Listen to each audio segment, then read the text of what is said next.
Steve Adubato, Lessons in Leadership, Mary Gamba. Mary is so pumped up. I am more than this pumped. show. You don't even know.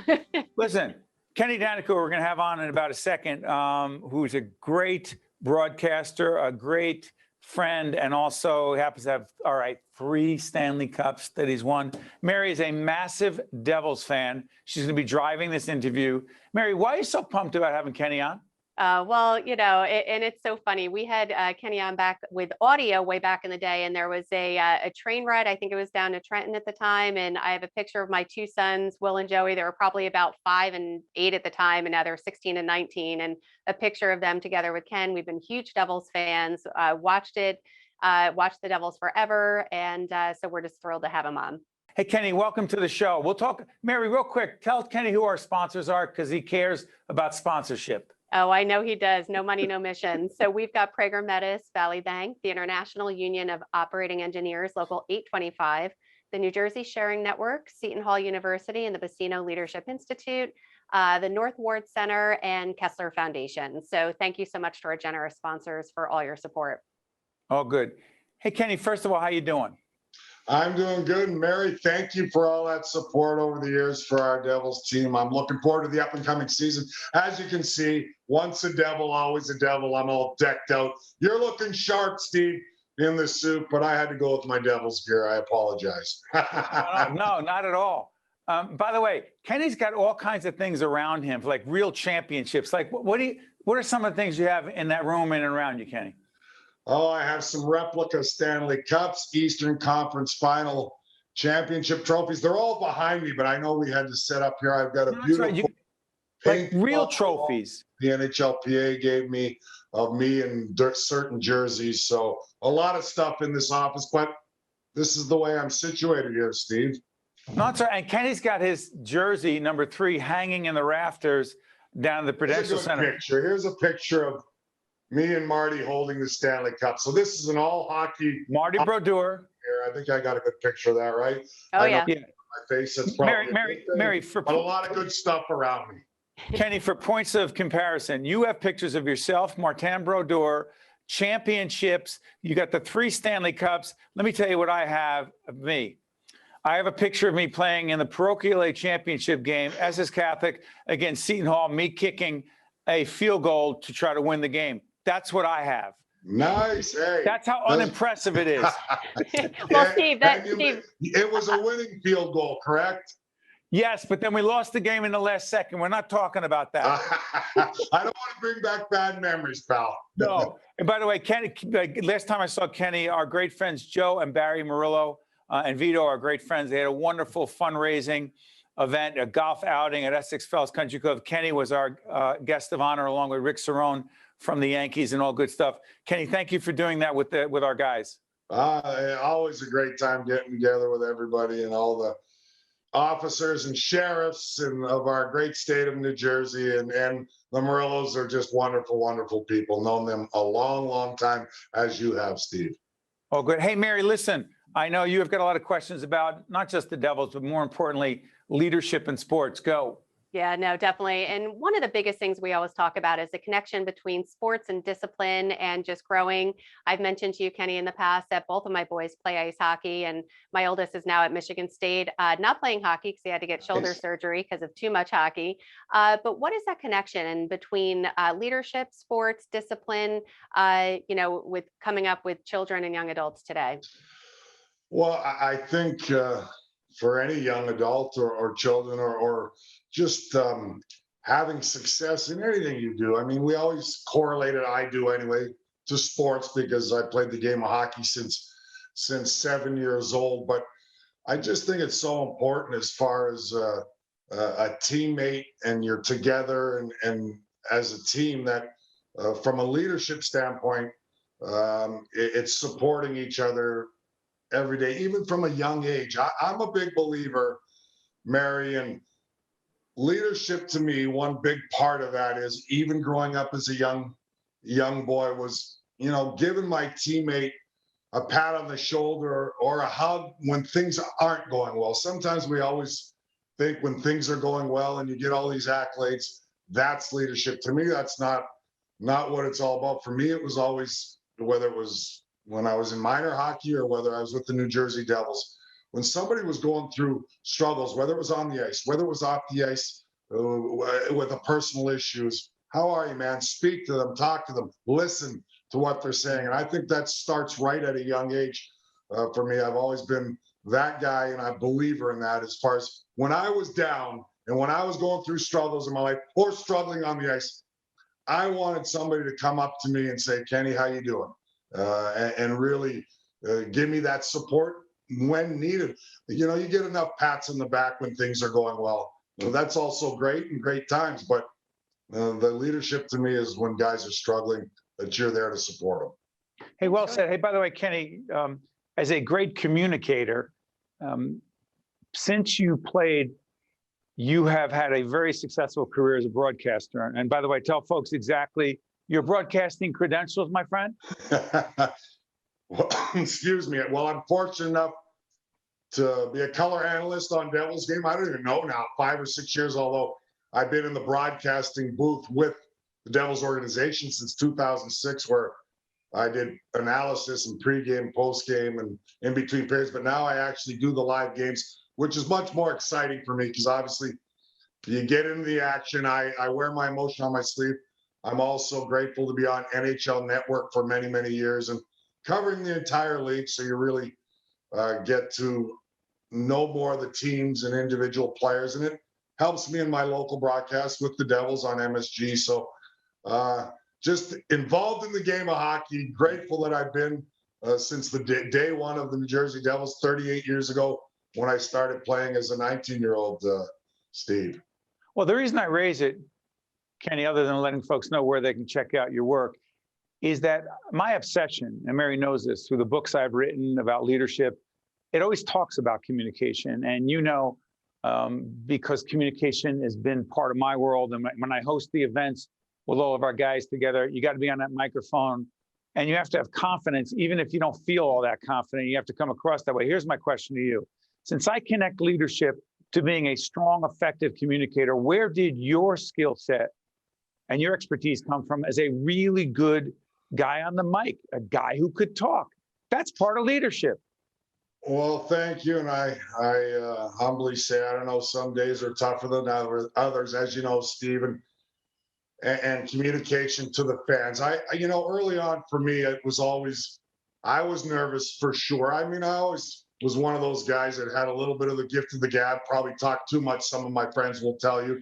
And I had reporters after my career, near the end of my career, that covered me during my playing days would always say, you know, have you thought of going into broadcasting? Because you're always, you know, pretty candid with your answers, win, lose, or draw, and was able to communicate that. But they had a job to do, and I understood that during my playing days. So I just wanted to stay in the game. And obviously, when I decided to get into broadcasting, I knew I had to be me. I mean, I watch other great broadcasters, whether in other sports, too, football or color analysts along the way, or baseball or hockey, obviously. And I try to emulate them at times. I got to be more articulate. I got to sound better than I do at times. And then sometimes I get too confused in my mind. So all of a sudden, I said, just be me. I'm passionate. Come across to the fans like you love the game and relate it to them as they're watching. And that's what I've done, basically, Steve. It's not always perfect. I know that, but I have to be. Hey, Mary, there it is, passion right there. And Mary and I teach communication and coaching presentation to a lot of leaders. And we always say, tap into your passion, right, Mary? We sure do, definitely. And one other thing that Steve and I talk a lot about is winning. And Kenny, how do you give people advice, right? Like to you, winning was hopefully getting those 3 Stanley Cups, but there's many teams, many players out there who aspire to and never do get a Stanley Cup. So how do you redefine winning? Because it's not always getting the trophy.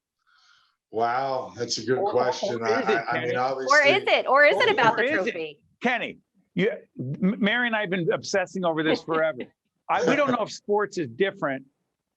We lost that state championship game, I tell you, way back in the late 70s. But here's my question. If you have a great season, the team's getting better, you're cohesive, you're working together, the morale is great, but you don't win the big one, have you lost? Well, the saying is, if you're not first, you're last, but that's not true at all. You're killing me, Kenny. And I'm just kidding, Steve, a little bit there from the standpoint that, it's a process. It is such a process. I came in the early 80s with the Devils when they just moved here and we were terrible. I wanted to be part of the solution.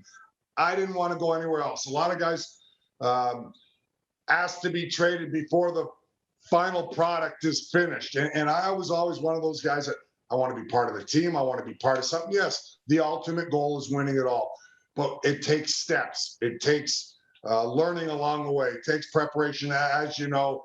And obviously, there's successful seasons when you don't win it all. It's not easy to win.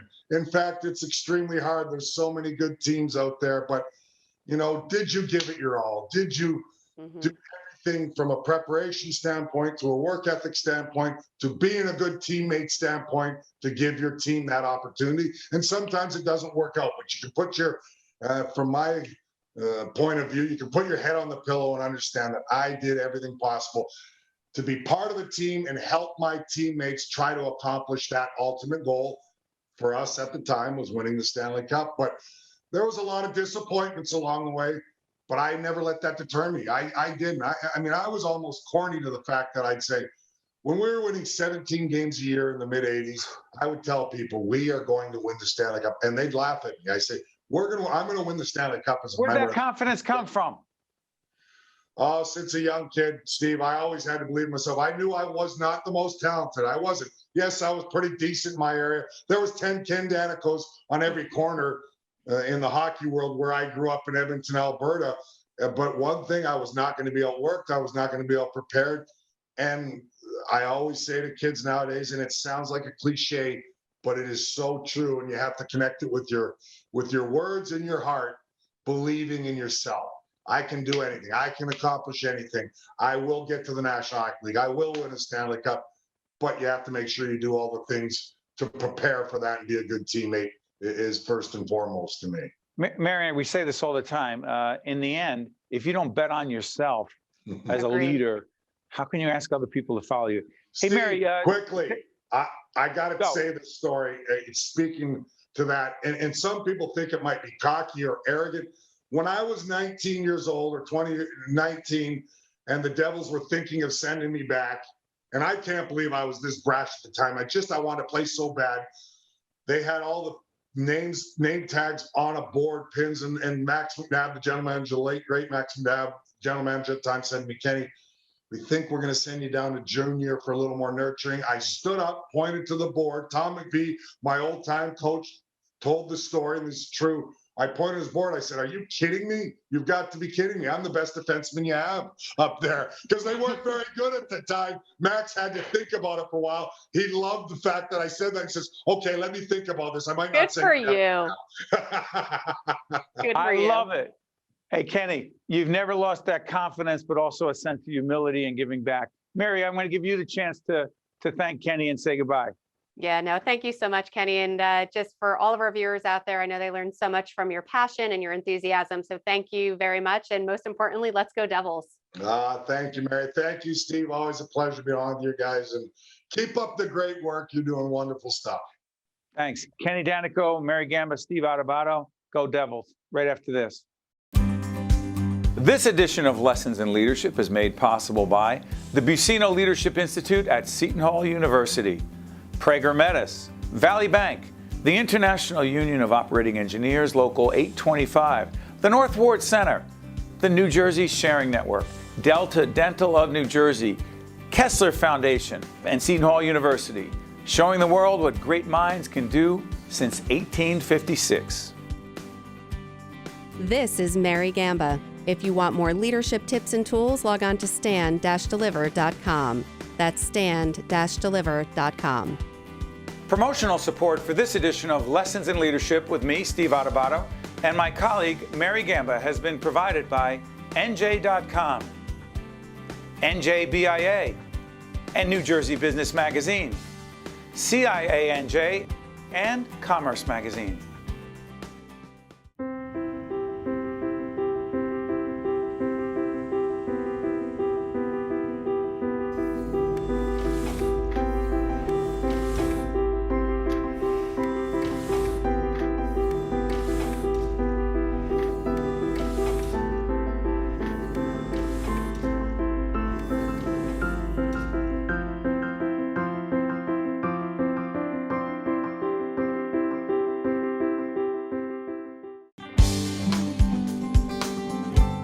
one of the things, talk about innovation. This series is about innovation. This series that you're about to see is dealing with research, science, innovation, and leadership. And about to introduce our good friend, Michelle Pignatello from Kessler Foundation.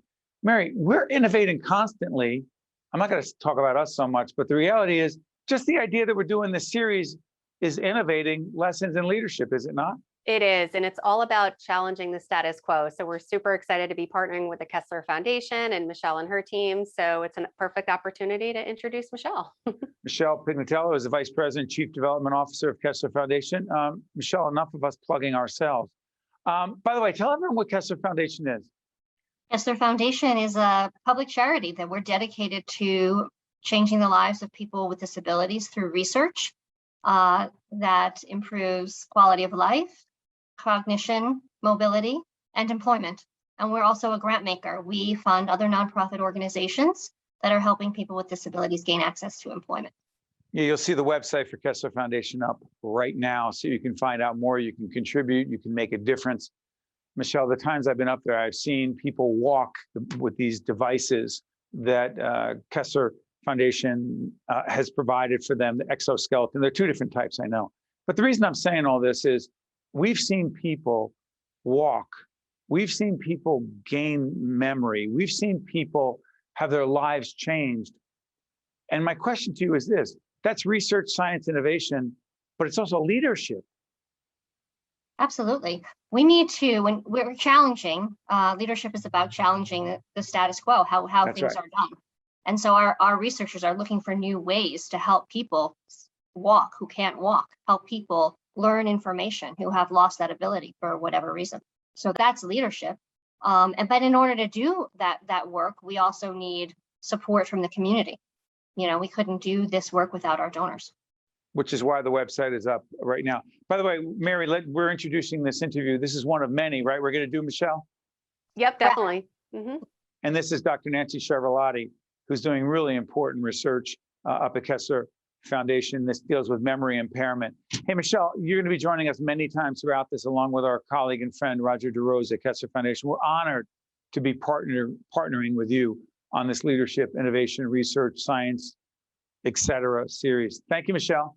Thank you. Thank you for the opportunity. Check out this interview with Dr. Nancy Cervellotti. Nancy's Director of Centers for Neuropsychology, Neuroscience, and Traumatic Brain Injury Research at Kessler Foundation. Good to see you, Doctor. Thank you for having me. It's great to see you.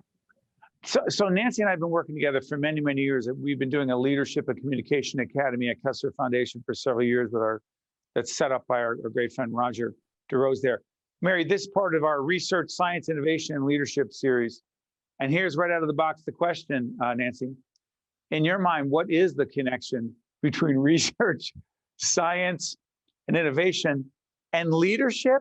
What the heck does that mean?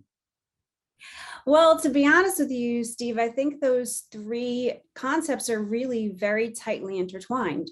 So starting with research and innovation, when you think about research, what we do as researchers is we ask questions, we seek new knowledge, we take innovative ideas and apply them to problems, or we take older ideas and we apply them to new problems, or we apply them in innovative ways. So science research is all about innovation. It's really, those two things are very intertwined. And then when you think about research and what we're doing is forging a new trail. We are taking an idea, we're looking for new knowledge about that idea. In much of my work, I look for new treatments. So that is really all about leadership. We're forging a new trail. If it works and it's looking good, we keep going. If it doesn't work, we go back to the beginning and start all over again. And that's perfectly fine, because if you're wrong, you had to be innovative to be wrong to begin with. And So you got to go back pivot. to something new, you pivot. So it's all about leadership. Nancy, by the way, describe your research around story memory technique. I know it because we've talked a lot about it in seminars, but it's more important that other people know about it. By the way, let's make sure Kessler Foundation, not only their logo is there, but their website so people can find out more. Go ahead, Doctor. So much of the work that I do is really focused on memory rehabilitation. I want to understand memory, understand the problems that people are having with regard to their memory, and I want to try to fix it. That's what my work is all about. Over the years, we've developed a treatment called the Kessler Foundation Modified Story Memory Technique. And what that treatment does is it takes two concepts, older concepts that we've known about for years and years and years, and it innovatively applies them to clinical populations to teach people how to use them to improve their memory. So specifically, those two techniques within the story memory technique are context and imagery.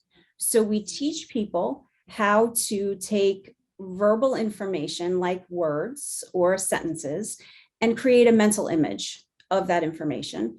And then we also teach them how to apply context. So to take seemingly very disparate information and combine them into a meaningful context, and then provide visual, and then imagine that context. And what we're finding is that teaching people these techniques, once people are able to learn them and apply them, they're actually showing that their everyday life is improving. Their everyday memory is improving. And we're seeing changes at the level of the brain. So the brain is engaging additional regions to learn and remember information. So it's really very exciting work. And we're seeing it impact a lot of different clinical populations. So it's really working, and we're moving ahead with it. Hey, Mary, and we thought the work we were doing was important. This is so fascinating, I tell you. And Doctor, a lot of what you're talking about is really challenging the status quo when you talk about innovating and pivoting, correct? Absolutely. Research is all about challenging the status quo. We're seeking new knowledge. We're trying out new ideas. Sometimes we're wrong, and that's fine. As long as we're right sometimes too, that's what we want. And we just follow down the paths that look fruitful, and we keep going and try new ideas in different ways. Nancy, let me try this. I'm curious about something. Because we've worked together for a long time in the Leadership and Communication Academy at Kessler Foundation, we've gotten to know each other. The one thing that has always struck me, other than your expertise and your commitment to your work, your research, is your passion. Where does that come from? And it's connected to leadership. How the heck can you be a great leader if you're not very passionate about what you do? You know, that's a great question. I think my passion comes from really enjoying being with people and working with people and seeing what people struggle with. If you talk to people in any aspect of your life, they're bound to complain about their memory at some point in time, because that's what we do. We expect to be computers, and we're not computers. So even at a very young age, I was very interested in memory and helping people improve their memory, because that's really what people want. We are all about our memories. That's who we are. So I think that's what drives me. I see all of these people struggle with their memory abilities, and I want to see that improve. Yeah. Mary, jump back in. You and Nancy knows this, along with millions and millions of other people in the so-called sandwich generation. We watched our dad for about 10 years deal with dementia. And obviously, other than the pain and the suffering he was going through, but also my mom, you begin to think, okay, so what does that mean? Genetics, me, and I can't find my keys, and that's it. I'm panicked. I'm not the only one. We'll talk about that in a second. But Mary, I know you've thought about this a lot as well. Yeah, definitely. So for parents, caregivers, those that are dealing with family members who are going through memory impairment, how do you recommend that they deal with that issue? How do they approach it in a positive way, while also obviously making sure to not bring more fear and concern into that family member? I think the most important thing is to take it one day at a time. So I'm dealing with this too. My mother has early memory loss, and so I understand it. Obviously, I understand it from a professional point of view from my entire career, but I also understand it from a personal point of view. It's heartbreaking, and it is truly overwhelming. So I think the most important thing is to take it one day at a time, one problem at a time, and ask for help. I'm fortunate that I have two very involved brothers that are very helpful. So I think that makes a huge difference to be able to talk to someone about it, even when they can't offer a solution. And then if someone can jump in and help and throw out new ideas, there are support systems out there. There are agencies out there that can offer assistance. Find help anywhere you can get it. There's nothing wrong with asking for help. Quick follow-up in the limited time we have. I've seen you progress, not just as a leader, but because my obsession is about communication and presentation and being concise and clear and effective in what we do and what way we communicate. You've improved dramatically, and I hope you're not uncomfortable and embarrassed by me saying that, but I remember the first mock interview I did with you on the seminar, in all seriousness, and I see you all these years later. How have you gotten so strong? Because there is a clear correlation between leadership and effective communication. How have you gotten so strong in this area? And it has a lot to do with being a great researcher and leader. I think a lot of my focus over the years, and I remember talking about this with you years ago, very early on, has been figuring out how to take my work and talk about it with someone who has no knowledge in the area. That's what makes for effective communication. And I see it now with my sons. I have 3 sons that are 12, 16, and 17. And I talk to them about my work. The 16 and 17-year-olds have a great deal of knowledge in science now, but they don't have knowledge of neuroscience. So I think talking with them about it over the years as they've grown up has really helped. Practicing, talking with other people about, what you're doing, why you're doing it, why it's important to you. I think that has all really helped me over the years. Yeah, being really smart and being a researcher and a scientist, and then having to break that incredibly complex information down to people who don't have that background, that don't have experience. I mean, that's tough. And that's what Nancy's been doing for a long time. Hey, Nancy, you honor us by being part of this series dealing with research, science, innovation, and leadership that Roger and Michelle and the team at Kessler Foundation have allowed us on Lessons in Leadership to do. Nancy, I want to thank you so much for joining us on the show. Thank you. Thanks for having me. You got it. I'm Steve Adubato. That's Mary. That's Nancy. And this is Lessons in Leadership. We'll see you next time. This edition of Lessons in Leadership is made possible by the Buccino Leadership Institute at Seton Hall University, Prager Metis, Valley Bank, the International Union of Operating Engineers, Local 825, the North Ward Center, the New Jersey Sharing Network, Delta Dental of New Jersey, Kessler Foundation, and Seton Hall University, showing the world what great minds can do since 1856. This is Mary Gamba. If you want more leadership tips and tools, log on to stand-deliver.com. That's stand-deliver.com. Promotional support for this edition of Lessons in Leadership with me, Steve Adubato, and my colleague, Mary Gamba, has been provided by NJ.com, NJBIA, and New Jersey Business Magazine, CIANJ, and Commerce Magazine.